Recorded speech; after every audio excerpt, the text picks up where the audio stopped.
Thank you very much. Time now to head off to the ENCA Money Desk. Good afternoon to Ropiwa Madzena, who's standing by. Ropiwa, we are waiting to hear just how much of Eskom's debt government will be absorbed. But Moody's, the ratings agency, was encouraged by the finance minister's recent announcement.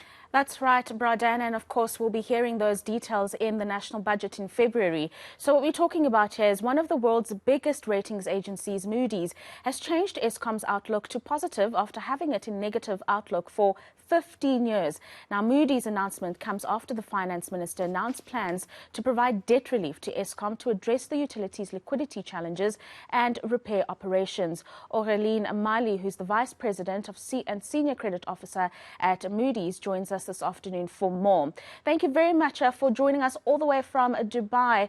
Now, what are some of the salient features, would you say, of that midterm budget policy statement that show Moody's that the South African government is slowly moving in the right direction? Good afternoon, all.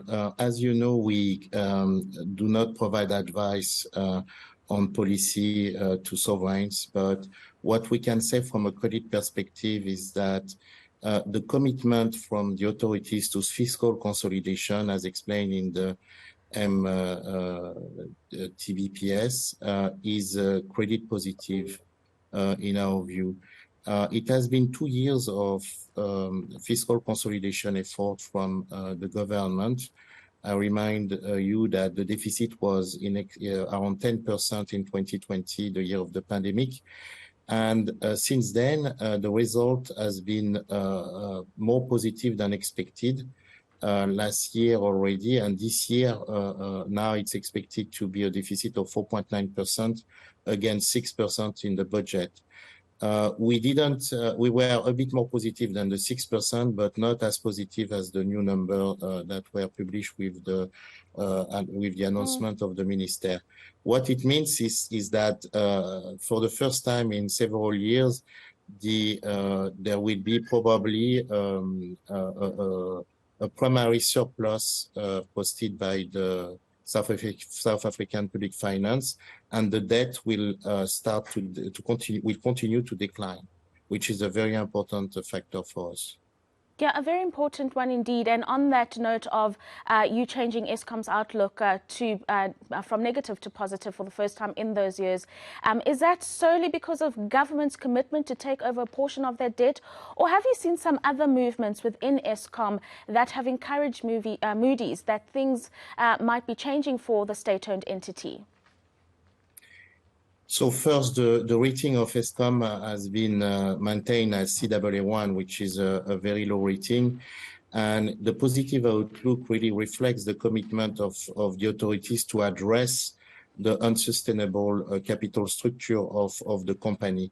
Clearly, with the transfer of the debt to the government balance sheet, immediately, of course, the interest payment of the company will go down, and of course, the debt on its balance sheet will become more sustainable. But that's a first step. Many of the challenges of the company remain not addressed. To mention few of them, you have, for example, the low-cost reflective tariff, you have the arrears at the municipality level, you have all the transition that need to occur, the increasing load shadings, and so on and so forth. And therefore, these maintenance and operational challenges are still really to be addressed and still a constraint for South African economy. I mean, of course, they will have more time to work on that as they deal with a less debt burden.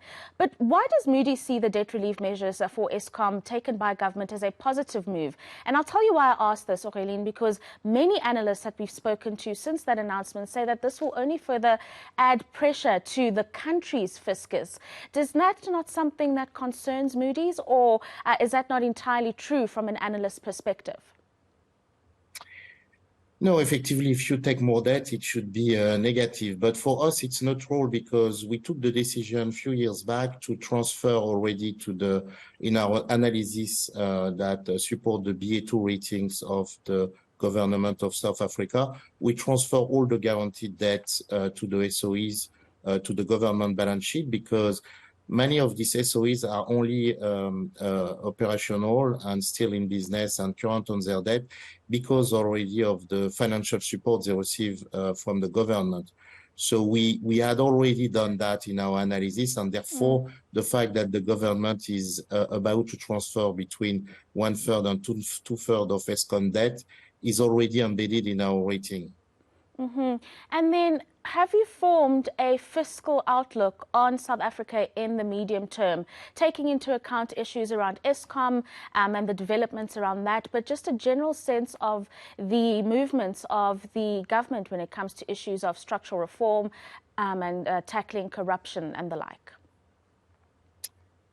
What is clear is that for the moment, it seems that the country is able to collect more revenue than expected, which is positive. But at the same time, the global economy is, source of concern going into the next few years.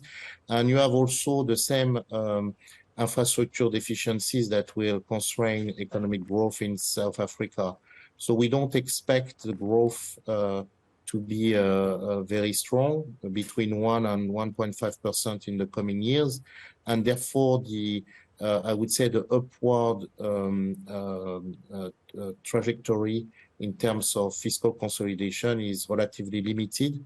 Of course, we have a stable outlook, which means that for the moment, we see a balance pressure for a positive or negative development over the next 12 to 18 months. Thank you very much for those insights. And of course, we will, as you say, hear from you in the next few months, whether we remain stable in your view or if developments may change that. That is Aurélien Mali, who's the Vice President and Senior Credit Officer at Moodys, joining us this afternoon to speak about their positive view of Eskom and the developments around there, but also just the direction that South Africa's fiscal health has taken.